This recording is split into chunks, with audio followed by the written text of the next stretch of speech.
His final words echoed in the empty room, colder than the winter air outside. "It's worthless, Sarah. Just like your dreams." One sentence was all it took to shatter a 4-year love story. One sentence to end a future she thought was written in the stars. But what he didn't know, what no one could have possibly known, was that the worthless thing he hated so much was a ticking time bomb.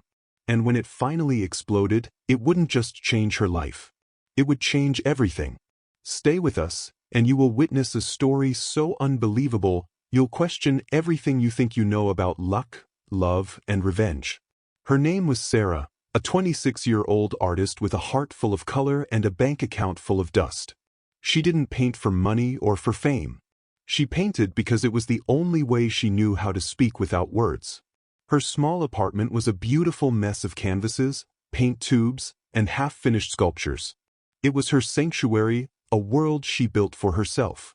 Sarah didn't dream of fancy cars or giant houses. She dreamed of a small studio with big windows, a life filled with laughter, and someone to share her heart with. She believed in goodness, in signs from the universe, and in the simple magic of creating something beautiful from nothing. She thought she had found that person in Mark. At 35, Mark was everything she wasn't. He was a millionaire, a man who lived in a world of sharp suits, important meetings, and cold, hard numbers. He saw life as a series of investments, and to him, their relationship was the most successful one yet. He loved Sarah's spirit, or so he said. He called her his beautiful, chaotic artist. He gave her a life of comfort and security she had never known. From the outside, they were the perfect couple, the grounded, wealthy man and the free-spirited dreamer. They were a fairy tale. But every fairy tale has a dark chapter no one likes to read. Their differences were like tiny cracks in a perfect vase. At first, you couldn't see them, but they were there, spreading quietly.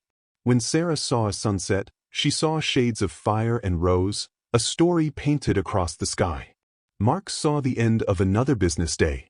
When she would spend $100 on high-quality paints, she saw it as an investment in her soul. He would gently smile and call it her expensive hobby, not understanding that for her, it was like breathing. He lived in a world of black and white spreadsheets, while her entire world was a swirling storm of every color imaginable. And a storm was coming. You know, Sarah's story is about feeling like the world doesn't understand the dreams you hold in your heart. If you have ever felt that way, if you've ever had a passion that other people called silly, then you are in the right place. The story you are about to see will give you hope. It will show you that sometimes, the things people laugh at are the very things that will change your life. Please, if you feel a connection to this, consider subscribing and joining our family. We tell stories for dreamers just like you, and we would be so honored to have you with us. One rainy Tuesday, Sarah was having coffee with her best friend, Chloe. Chloe was funny, loud, and always talking about the next big thing. That day, it was cryptocurrency. But she wasn't talking about the serious, famous ones. She was laughing about something called a meme coin, a digital coin that started as a joke based on an internet dog.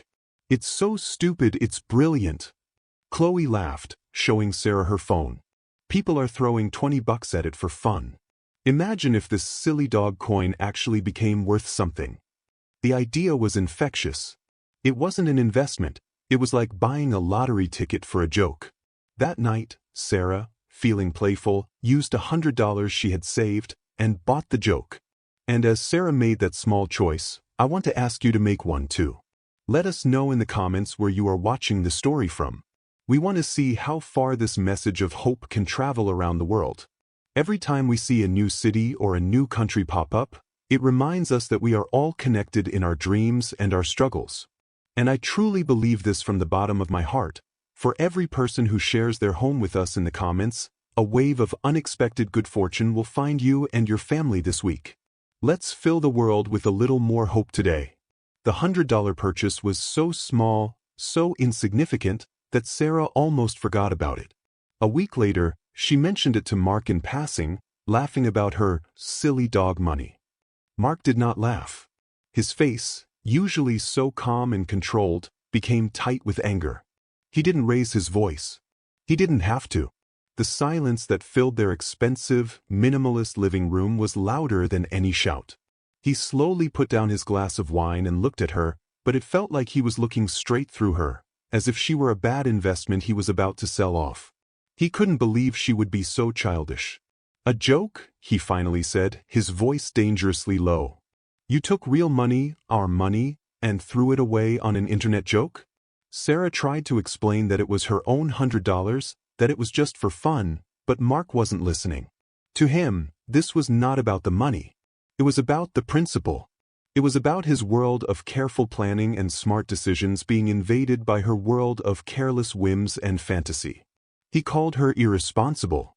He called her naive. He said that if she couldn't take her own future seriously, how could he? Each word was a perfectly aimed stone hitting her heart. He stood up and walked to the large window overlooking the city lights. He looked like a king surveying his kingdom, a kingdom where there was no room for silly mistakes or funny dog coins. Sarah stood there, feeling small and foolish, tears welling in her eyes. This was the man she loved, the man she planned to spend her life with. And he was looking at her like she was a complete stranger. He turned around, his face set like concrete. "This ends now, Sarah," he said, his voice leaving no room for argument. "You will sell that ridiculous garbage right now. And you will promise me you will never do something so stupid again. It's either me or that worthless joke." The air in the room grew heavy and thick. Sarah's heart felt like a drum beating against her ribs. One choice. Her whole life, her future, her love story, all came down to this one simple choice. She looked at Mark, the man she shared her dreams with every night. But the face staring back at her was not the man she knew. This was a stranger, a cold businessman making a deal. His eyes were not filled with love, but with disappointment. A small, $100 bit of fun had turned into a test, a final exam for their relationship, and she knew, deep down, she was about to fail. She tried to make him understand, her voice soft and trembling. "Mark, it wasn't about the money. It was just silly. It was a laugh. Don't you remember when we first met? You said you loved that I was different, that I didn't always follow the rules." She took a step closer, hoping he would see the girl he fell in love with. "It was just $100. It's my money. Why does this one little thing make you so angry?" She searched his face for a sign of kindness, a flicker of the man who once bought her a whole set of paints just because she liked the color blue. But Mark didn't soften.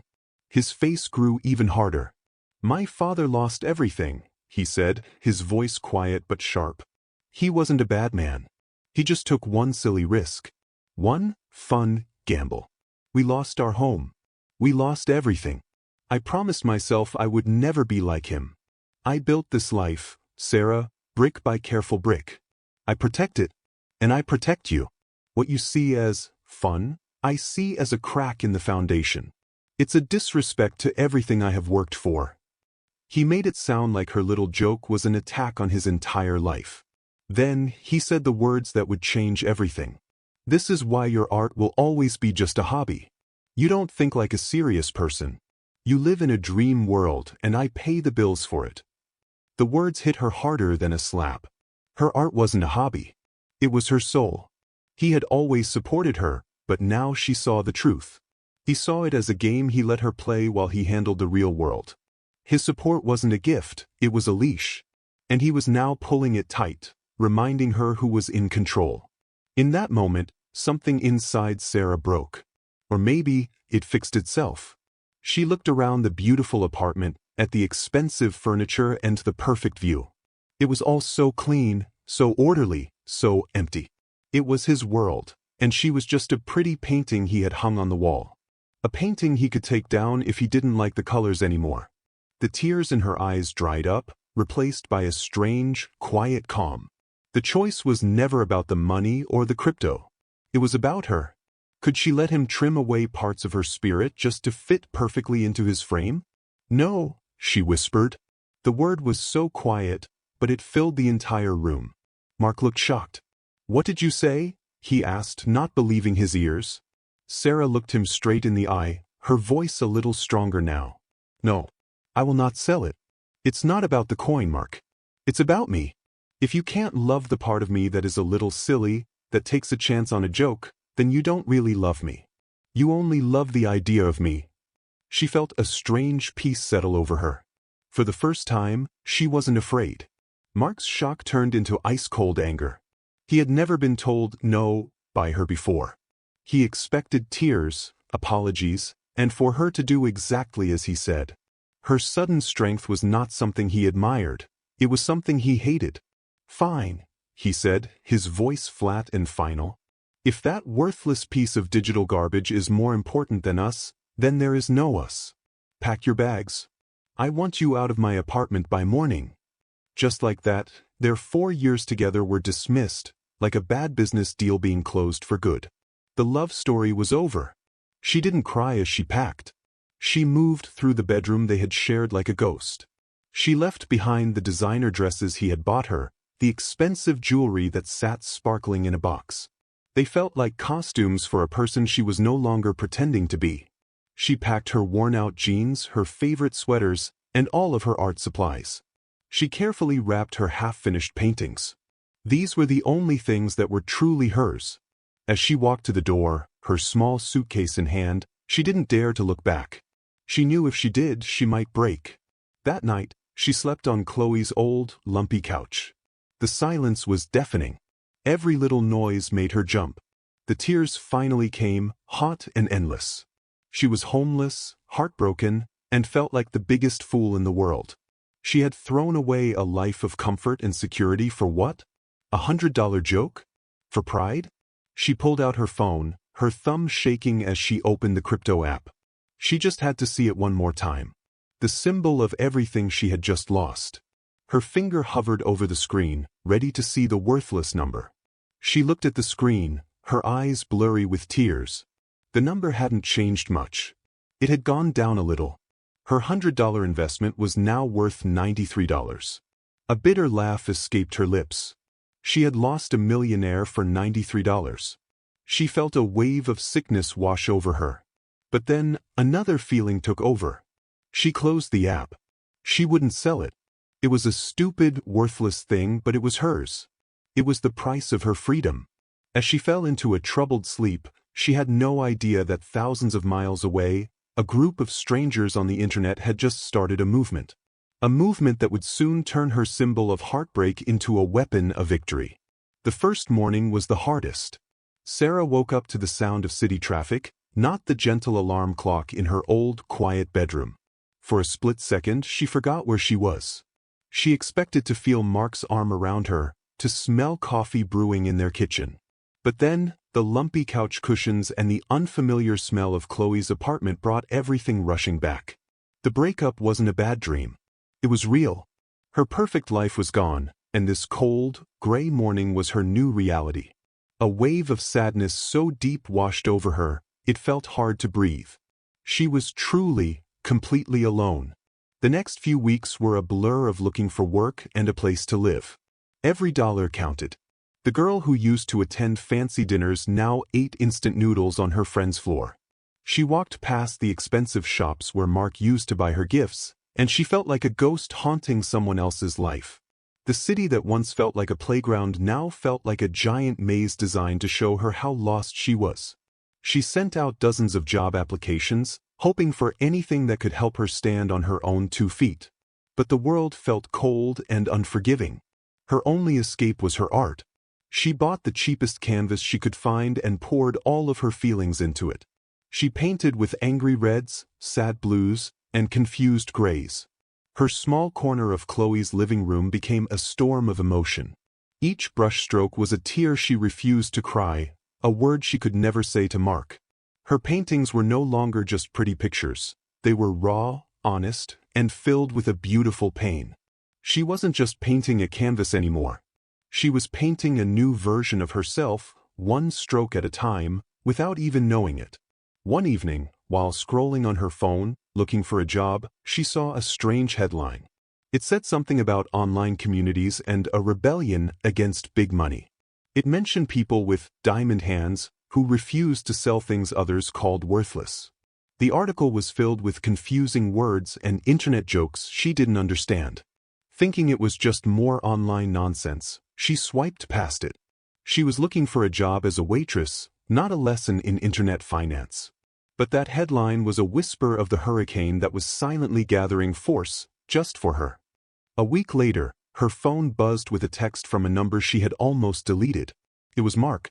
Her heart leaped for a second, hoping he missed her, hoping he would apologize. But the message was cold and practical. "You left your silver locket here. Let me know where I can mail it." The locket was a gift from her grandmother. He knew how much it meant to her.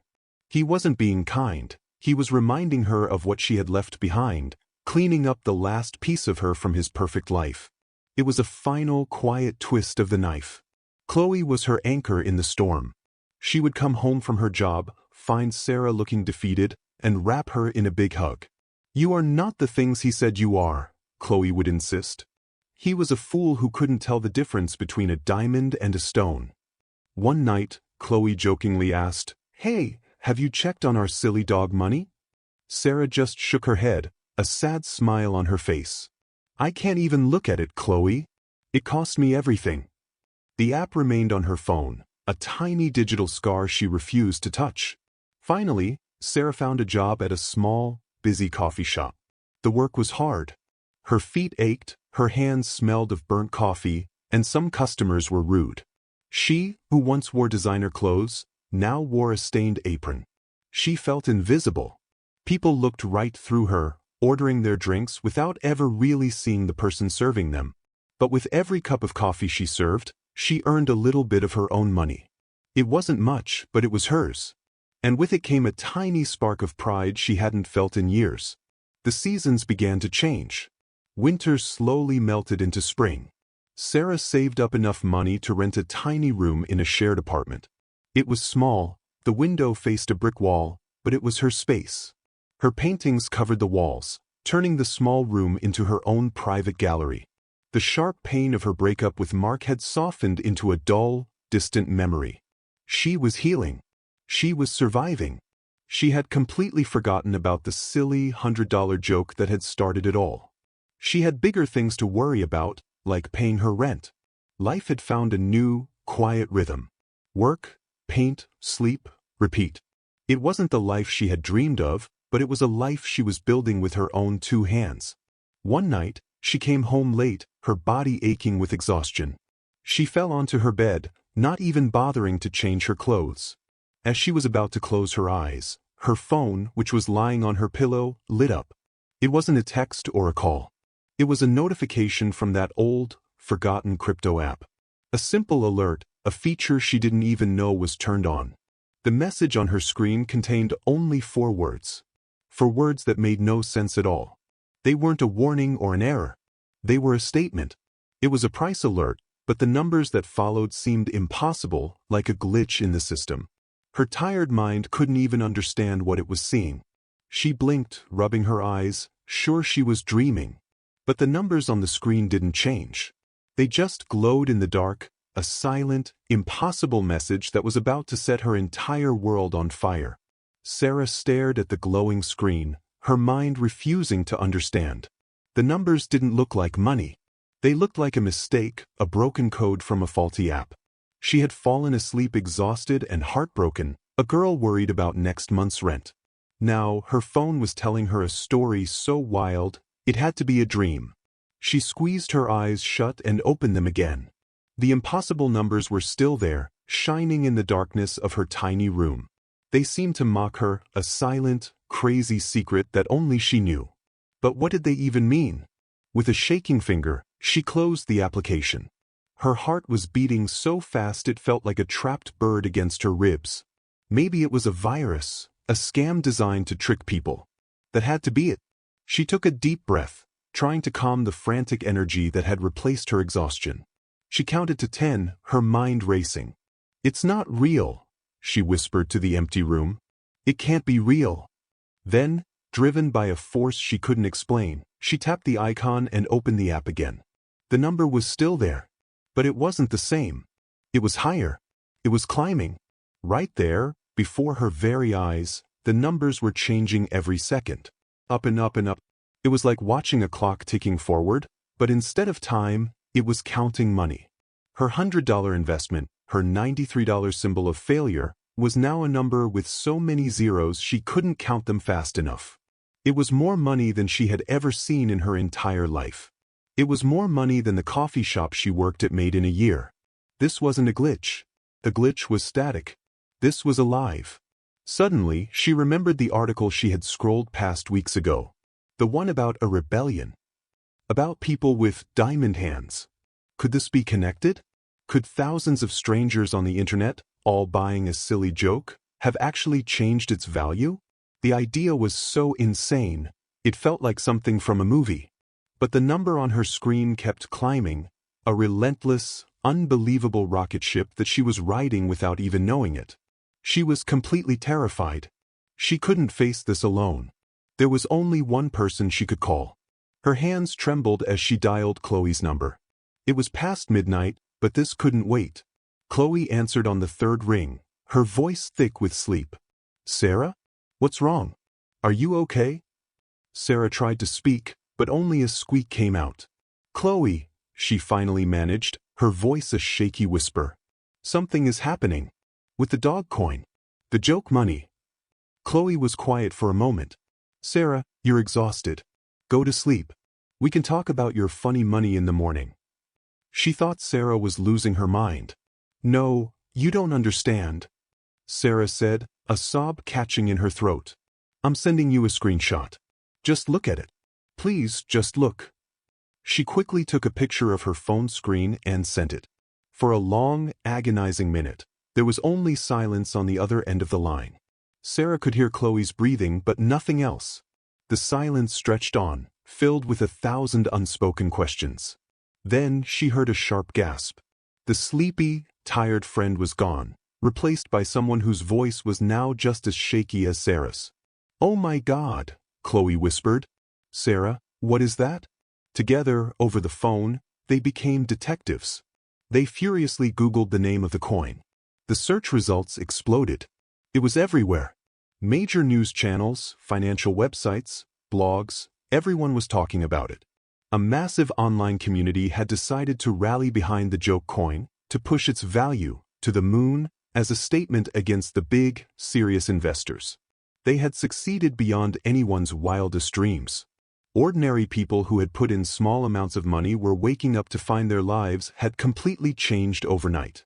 It wasn't just a story. It was real. "Okay, Sarah, stay calm," Chloe said, her voice trying to be steady for both of them. "We need to figure out what this number actually means." With Chloe guiding her, Sarah navigated the app and did the math. The number that had looked so confusing, so impossible, slowly started to make sense. When they finally calculated the current value of her coins in actual dollars, there was another long silence. The number was so big, it felt fake to say out loud. Her $100 investment was now worth over $1 million. Sarah slid down the wall of her tiny room and onto the floor, the phone pressed hard against her ear. $1 million. The words echoed in her head, but they had no meaning. She was a millionaire. The sound of it was absurd. Just yesterday, she had been worried about buying groceries. The thing Mark had called worthless, the reason he had thrown her out of his life, the symbol of her stupidity, had just made her a millionaire. The irony was so cruel, so overwhelmingly powerful, that she didn't feel happy. She felt dizzy, as if the entire world had turned upside down. As she sat there on the cold floor, numb and breathless, her phone buzzed again in her hand. It wasn't the crypto app this time. It was a text message. Her eyes focused on the screen, her blood running cold as she saw the name of the sender. It was Mark. After all these months of silence, he was texting her now, at this exact moment. Her finger trembled as she opened the message. It was short. Just 5 words that made the $1 million seem like nothing. 5 words that promised to shatter her new reality all over again. His name glowed on her screen, a ghost from a life that felt 1,000,000 years away. After months of crushing silence, he was reaching out now? At the exact moment her world had been turned upside down? It couldn't be a coincidence. Her thumb hovered over the message, a cold feeling of dread creeping up her spine. This felt less like a message from an old love and more like a warning, a sign that the past was not finished with her yet. What could he possibly want? And more importantly, how could he possibly know? With Chloe still on the phone, her voice a tiny, tinny anchor to reality, Sarah read the message out loud. I saw the news. Call me. The words were simple, but they landed like stones in the quiet of her room. What news? Chloe asked, her voice sharp with confusion. Sarah, nobody knows this is you. The story is about the coin, not the people who own it. How could he know? It was a terrifying question with no logical answer. Had he been watching her? Had he somehow tracked her tiny, forgotten investment? The millionaire on her screen suddenly felt like a prize, and she felt like a target. Don't answer him, Chloe said firmly. Not yet. Right now, he is a distraction. We have one focus and one focus only, finding out if this money is actually real. Chloe was right. The number on the screen was just a number. It wasn't cash in her hand. It could be a trick, a cruel joke played by the universe. They had to be smart. They had to be careful. Together, they formed a plan. Sarah would not sell all of it. That was too scary, too big. She would sell just a tiny piece. Just enough to see if real money would appear in her real bank account. Her hands shook so hard she could barely hold the phone steady. She navigated to the sell screen. The app asked her how much she wanted to sell. She typed in a number that, just yesterday, would have seemed like a fortune, $10,000. To the mountain of money in her account, it was less than a single drop of water in the ocean. But to the girl who worried about her electric bill, it was a lifeline. She linked her nearly empty bank account, her fingers fumbling on the keypad. She took a deep breath, closed her eyes, and pressed the final confirmation button. A message popped up on the screen. Your transaction is being processed. Funds will be deposited in your account within 1 to 3 business days. 1 to 3 days. It felt like a lifetime. For the next few days, she would have to live in a strange world between two realities. The world where she was a secret millionaire, and the world where she was just Sarah, a girl who served coffee for a living. The number on her phone was a promise, but her empty wallet was the truth. Which one was real? The waiting felt like a special kind of torture. The next morning, she went to work at the coffee shop as if nothing had happened. The world looked exactly the same, but for Sarah, everything was different. She steamed milk, wiped down counters, and smiled at customers, but her mind was a million miles away. She felt like an actress in a play. Every person she served had no idea that the girl pouring their coffee was richer than all of them combined. A rude customer complained his latte was too cold. A day ago, it would have ruined her morning. Today, she just nodded and made him a new one, a secret, Mona Lisa smile on her face. Every buzz of her phone made her heart jump into her throat. She checked her bank account obsessively, on her break, in the bathroom, between customers. Nothing. Still the same sad, small number. Doubt began to creep in. Maybe Mark was right. Maybe it was all a joke, and she was the fool for believing it. Maybe the money would never come. She started to feel the familiar sting of disappointment, the feeling that had been her companion for months. Good things like this didn't happen to people like her. It was too good to be true. She finished her shift, the exhaustion in her bones deeper than ever before. The weight of the secret, the hope, and the fear was heavier than any day of hard work. She walked home, the city lights blurring through her tired eyes. She felt like Cinderella, but she worried that when the clock struck midnight, her riches would disappear and she would be left with nothing but a pumpkin and some mice. She fumbled for her keys, ready to collapse into bed and forget the whole crazy day. As she pushed her door open, her phone vibrated in her pocket. It was a different kind of notification. Not a text message, not an alert from the crypto app. It was from her bank. She held her breath, her fingers suddenly feeling clumsy and slow. She unlocked her phone, her heart pounding against her chest like a drum. She opened the banking app, her eyes scanning for the familiar, disappointingly low balance. But it wasn't there. A new number was sitting in her account. A number with a comma in it. The $10,000 had arrived. It was real.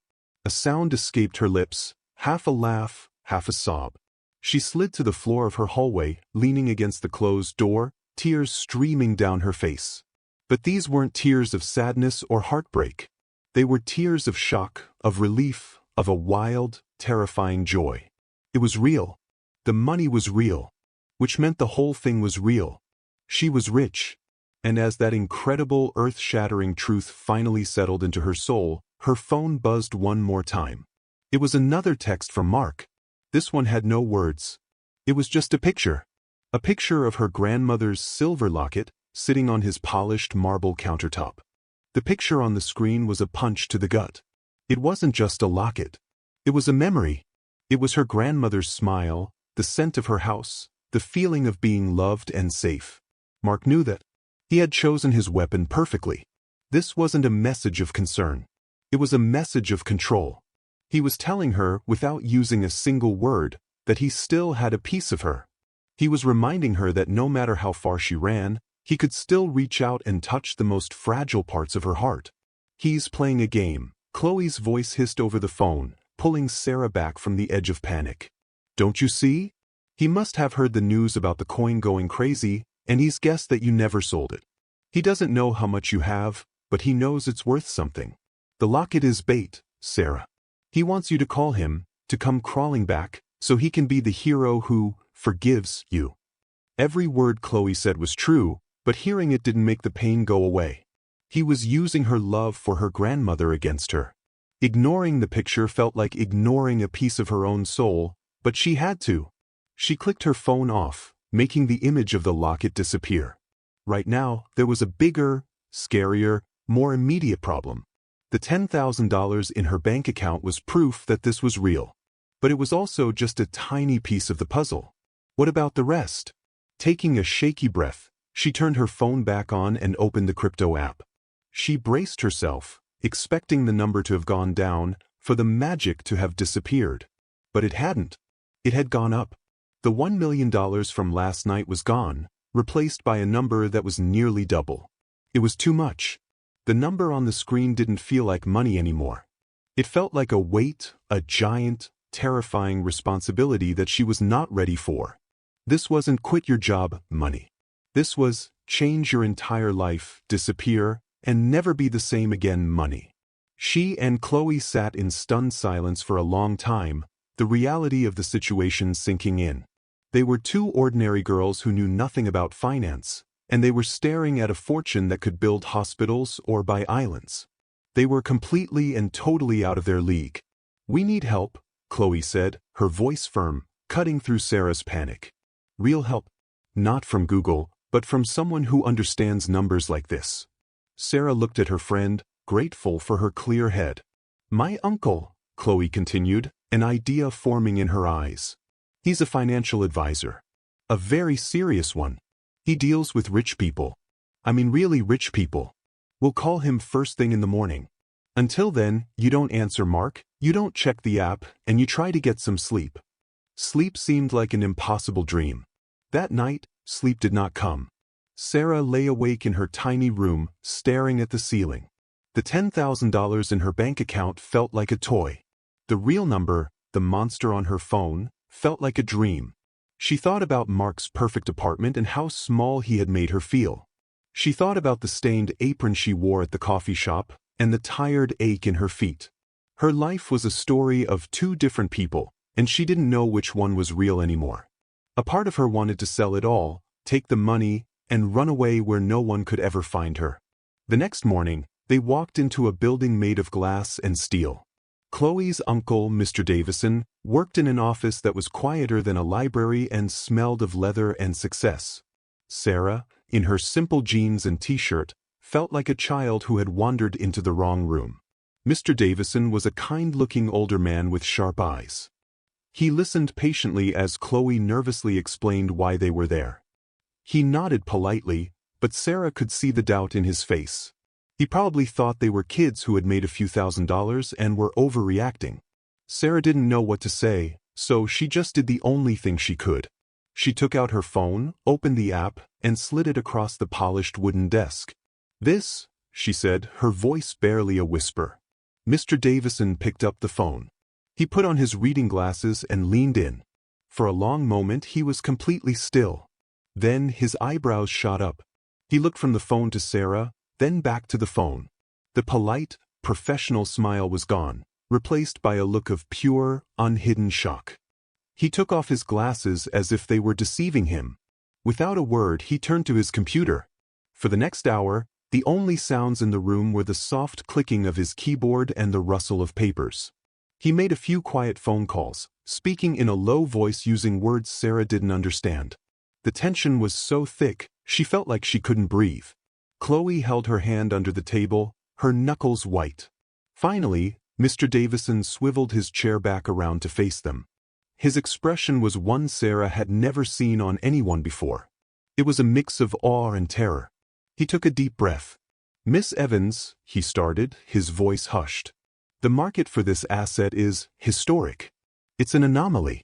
It's something the financial world has never truly seen before." He picked up a pen and wrote a number on a legal pad. He paused, looking Sarah straight in the eye, as if to make sure she was ready for what he was about to say. "What you have here, a $100 investment, has become a phenomenon. The number you saw last night was just a snapshot in time." He slid the pad across the desk. "Your fortune isn't 1 million or 2 million. As of this morning, it is just over $1 billion. $1 billion. The words hung in the air, heavy and unreal, like smoke. Sarah heard them, but her brain refused to accept them. A billion. It was a number for movies, a number for kings and countries, not for a girl who served coffee. The polished office, the quiet man in the suit, the hum of the air conditioner, it all faded away. The world tilted on its side, and for a terrifying second, she thought she was going to faint. Chloe grabbed her arm, her grip the only thing keeping Sarah anchored to the ground. A billion. The word echoed and echoed, a strange and powerful spell. Mr. Davison leaned forward, his face serious, his voice low and urgent. "Sarah," he said, using her first name for the first time, "I need you to listen to me very carefully. This is no longer a game or a lucky lottery ticket. This is a life-altering event on a scale that few people will ever experience. And right now, it is incredibly dangerous." Dangerous? How could money be dangerous? It was supposed to solve problems, not create them. But the look in his eyes told her this was a new kind of problem, one she couldn't possibly imagine. "This asset," he continued, pointing a finger at her phone, "is like holding lightning in a bottle. Its value is based on hype, on a story the internet is telling itself. That story could change tomorrow. It could change in the next 5 minutes. This entire fortune could disappear as quickly as it appeared. We are in a race against time. Our first and only goal is to turn this digital lightning into real, stable, protected wealth. And we have to start right now." The calm, successful man was gone. In his place was a general planning for war. Suddenly, Sarah thought of Mark. He had built his world brick by careful brick. He had called her reckless for her $100 joke. Now, her single reckless act had produced a fortune so large it made his entire life's work look like a speck of dust. The thought wasn't happy or satisfying. It was terrifying. He had built a wall to protect his money. She had nothing. She was standing in the middle of an open field, holding a treasure chest bigger than a house, and the whole world was about to find out. "We need to move," Mr. Davison said, already on his phone, speaking in a rapid, coded language to people on the other end. "I'm setting up a series of private accounts at multiple institutions. We need to diversify immediately." He looked at Sarah. "You will need a new phone, a new number, and for the time being, you cannot go back to your apartment. Is there somewhere safe you can stay?" Sarah's mind went blank. Her tiny room with the brick wall view was the only home she had. Now, even that was no longer safe for her. Chloe, ever the anchor, spoke up. "She can stay with me. No one knows I'm her friend. My address isn't connected to her." Mr. Davison nodded, his focus already on the next problem. "Good. For now, you are Sarah Smith. You do not talk to anyone. You do not answer any unknown calls. And you absolutely do not, under any circumstances, contact your ex-boyfriend." The warning in his voice was clear. Mark was no longer just a bad memory. He was a threat. The next few hours were a dizzying blur. Sarah signed so many papers her hand began to cramp. She answered questions for bankers and lawyers over speakerphone, her voice sounding small and foreign. They used words like liquidation, capital gains, and trusts. It was a language she didn't speak, about a life she wasn't living. She looked down at her worn-out sneakers, the ones with a small hole near the toe. She was a billionaire wearing broken shoes. The world didn't just feel upside down. It felt like a complete fantasy. Guided by Mr. Davison, she began the process of selling. Not all at once, which he said would crash the market, but in large, strategic blocks. The first transfer he initiated was for $100 million. Sarah watched him type the number, feeling a strange detachment, as if she were watching a movie about someone else. $100 million. Just a test. Just the beginning. The money, he explained, would be a fortress.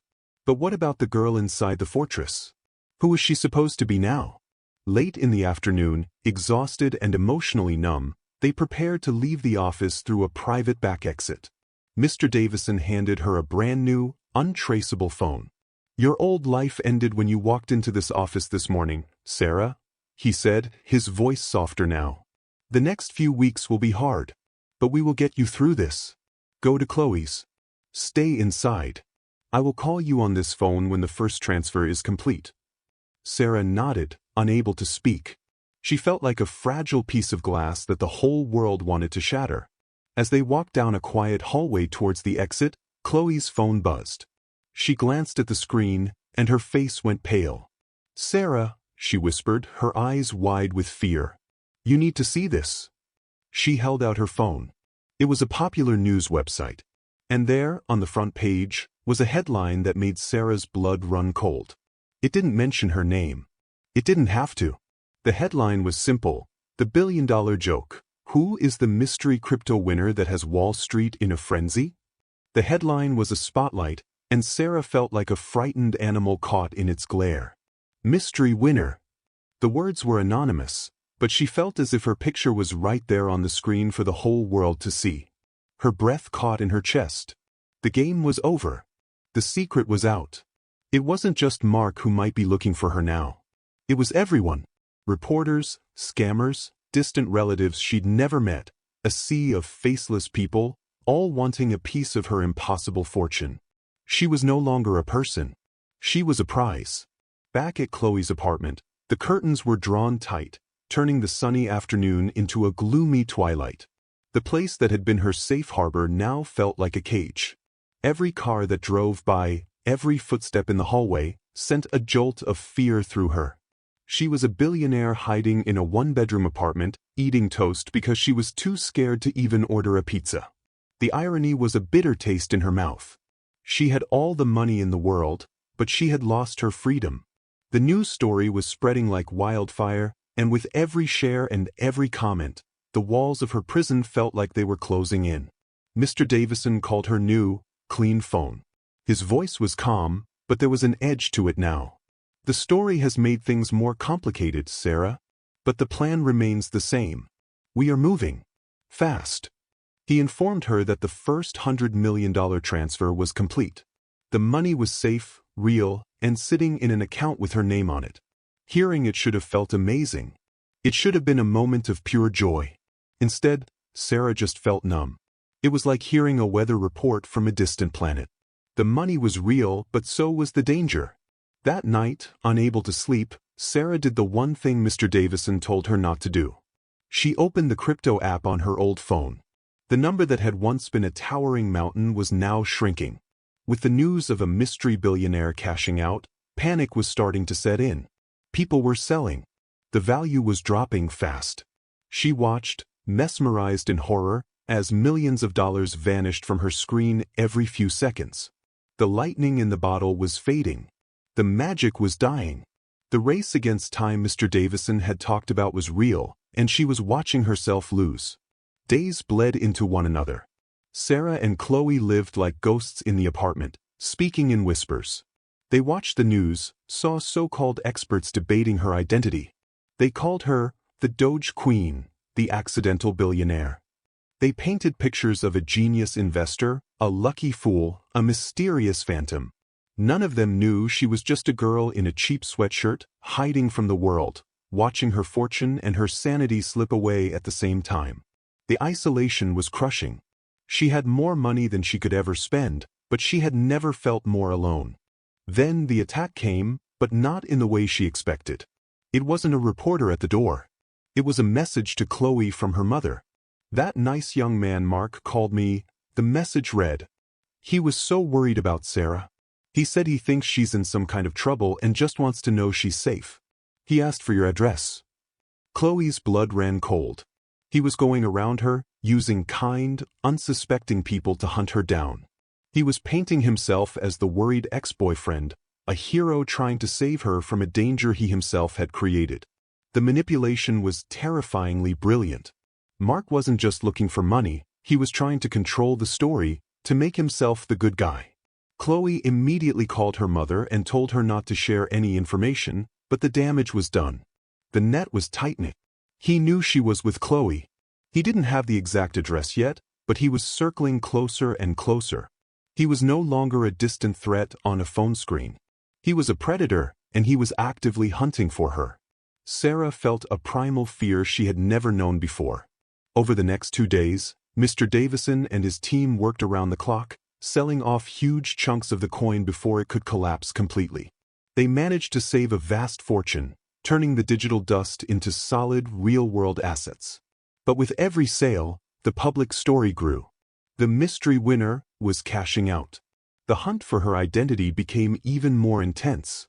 Sarah was now the biggest ghost in the world, a whisper on the lips of millions, and she knew it was only a matter of time before someone figured it all out. One rainy evening, as Sarah sat sketching by the dim light of a lamp, trying to lose herself in the only thing that still felt real, it happened. A sound from the hallway. Not just footsteps, but slow, deliberate footsteps that stopped right outside Chloe's door. Sarah froze, her pencil hovering over the paper. Chloe looked up from her book, her eyes wide. They both held their breath, listening. Silence. Maybe it was nothing. Maybe it was just a neighbor. Then came a sound that shattered their fragile peace. A soft, hesitant knock on the door. It wasn't the police. It wasn't a delivery. It was a knock that was trying not to sound threatening, a knock that was trying to sound familiar. They stayed completely still, praying whoever it was would go away. The knocking came again, a little louder this time. And then a voice, muffled by the wood of the door but clear enough to make Sarah's heart stop cold, floated into the room. A voice she thought she would never hear again. "Sarah? I know you're in there. Please, we need to talk." Mark's voice was a key unlocking a room in her mind she had sealed shut. All the pain, the humiliation, the lonely nights, it all came flooding back in an instant. Chloe put a finger to her lips, her eyes wide with panic, and silently shook her head. "Don't answer. Pretend we're not here. Be invisible." For a moment, Sarah agreed. Hiding was safe. The door was a shield, and as long as it stayed closed, he couldn't hurt her. His voice came again, softer this time, filled with a fake sadness that made her skin crawl. "I've been so worried. I just want to know you're okay." The words were poison wrapped in honey. He wasn't worried. He was hunting. He was a fisherman who had seen a flash of gold under the water, and he was now casting his net. And in that moment, something inside Sarah shifted. The fear didn't disappear, but a new feeling rose up to meet it, anger. A cold, quiet anger. How dare he? How dare he stand there and pretend to care after he had thrown her out like she was garbage? How dare he act like the hero of a story where he was the villain? She was done hiding. She was done being the victim. She looked at Chloe and gave a small, firm shake of her head. "I have to do this," she whispered. Before Chloe could object, Sarah walked to the door. Her hand didn't tremble as she reached for the knob. She was not the same girl who had packed her bags in tears. That girl was gone. The girl standing here now was a billionaire. Not because of the number in her bank account, but because she had survived the fire and she no longer feared the smoke. She turned the lock, the click echoing loudly in the silent apartment, and pulled the door open. There he stood. Mark looked different. His expensive suit was slightly wrinkled, and there were dark circles under his eyes. He had perfected the look of a man tormented by regret. When he saw her, a wave of what looked like relief washed over his face. It was a performance, and Sarah had a front row seat. "Sarah," he breathed, taking a step forward as if to hug her. She didn't move. She stood like a statue in the doorway, her silence a wall he could not pass. His arms dropped awkwardly to his sides. He wasn't expecting this cold, unbreakable woman. "I was wrong," he began, his voice dripping with rehearsed emotion. "Everything I said, everything I did, it was unforgivable. I was scared. I let my past control me. But these past few months without you have been hell. I see now that your spirit, your belief in the impossible, that's the most valuable thing in the world. I love you, Sarah. I never stopped." He sounded so sincere. If she hadn't known what she knew, if she wasn't standing on a mountain of his so-called worthless money, she might have even believed him. She listened, her expression unreadable. She let him talk, let him spin his web of beautiful lies. She saw him not as the man she once loved, but as a stranger trying to sell her something she no longer wanted to buy. The money had given her many things, but the greatest of all was clarity. It had wiped the fog from her eyes, and she could finally see him for exactly what he was. A small man, terrified of losing control, who could only value things once the world told him they were valuable. He didn't love her, he loved her success. He took her silence as an invitation to continue. "And this money," he said, lowering his voice conspiratorially. "I heard the news. It's dangerous, Sarah. The world is full of sharks. You can't handle this alone. Let me help you. Let me protect you. We can be a team, just like we always planned. This doesn't have to be your burden. It can be our future." There was the real reason he was standing in this dingy hallway. He saw her not as a person, but as a walking bank account that he needed the password to. He wasn't offering his love, he was offering his services. Finally, she spoke.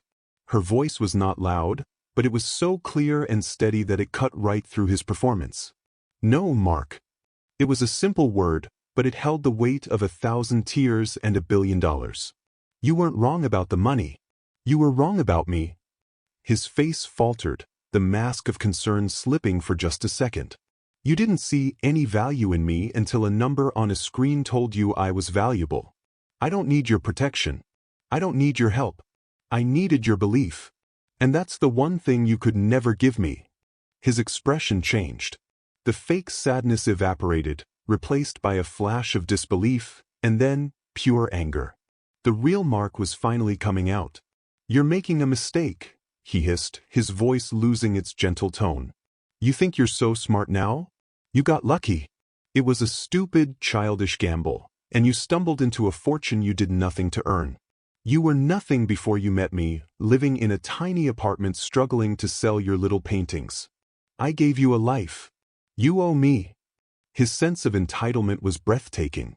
He truly believed he owned her success. Sarah looked at him, and for the first time, she felt nothing. Not love, not hate, not even anger anymore. She just felt pity. "Goodbye, Mark," she said softly. She began to close the door, shutting him out not just from the apartment, but from her life, forever. He saw his last chance, his billion-dollar future, disappearing behind the closing door. In a final, desperate act, he lunged forward, not to stop the door, but to shout one last thing into the closing gap. His words were not a plea, but a cold, calculated threat. "This isn't over. You'll be hearing from my lawyer." The door clicked shut, and the sound was the most beautiful music Sarah had ever heard. It was the sound of a book closing, a chain breaking, a long and painful chapter finally coming to an end. His threat, his angry, desperate words, did not scare her. They were the empty growls of a dog who knew he had lost. She stood in the quiet hallway, Chloe's worried face in front of her, and for the first time in a very, very long time, Sarah felt completely and totally safe. The monster was gone, and he hadn't taken anything from her. He had only revealed the strength she never knew she had. Her first call was to Mr. Davison. She explained what Mark had said, the threat of lawyers, the angry final words. Mr. Davison didn't sound surprised. He simply sighed. "Let him try," he said, his voice calm and reassuring. "He has no claim to your investment, Sarah. None at all. It was your money, your account, your choice. This is nothing but a scare tactic from a desperate man. His lawyers will tell him he has no case. This is his final, pathetic attempt to have some power over you. Consider it the last bit of noise before a storm passes for good." And just like that, the storm did pass. The legal threat never came. Mark vanished from her life like a ghost in the morning sun. The world's attention, once so focused on the mystery winner, moved on to the next big story. The noise faded, and for the first time, Sarah was left in silence. Not the lonely, sad silence of heartbreak, but a peaceful, hopeful silence. She was safe. She was free. And she was a billionaire. It was time to stop hiding and start living. Her first act wasn't to buy a mansion or a fancy car. It was to buy a forgotten, broken-down warehouse in the part of town nobody ever visited. The building was full of dust and broken windows, a sad brick box that everyone else saw as worthless. But Sarah saw something different. She saw giant windows that could let in the morning sun. She saw huge, open spaces where creativity could run wild. She saw a home. With the best architects and builders, she began to bring the old building back to life. She didn't just repair it, she transformed it. It became a beautiful, modern space filled with light, wood, and steel, a place where dreams, once considered hobbies, could be treated like the serious, important work they were. The grand opening was not a fancy party for rich people. It was a celebration for artists. The walls were filled with paintings and sculptures from young, unknown creators who, like her, had been told their passion wouldn't pay the bills. The building was called the $100 Studio, a quiet nod to the joke that started it all. Sarah walked through the crowded gallery, not as its owner, but as one of the artists. She saw the joy and hope on people's faces. In that moment, she understood true wealth. It wasn't having $1 billion. It was seeing what $1 billion could build for others. One afternoon, a small, plain cardboard box arrived for her at the studio. There was no return address. Her heart did a little flip, a tiny echo of old fear.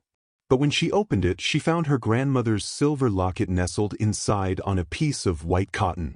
There was no note, no apology, just the silent return of the one thing he knew he had no right to keep. It was his final surrender. Holding the cool metal in her hand, Sarah didn't feel anger or triumph.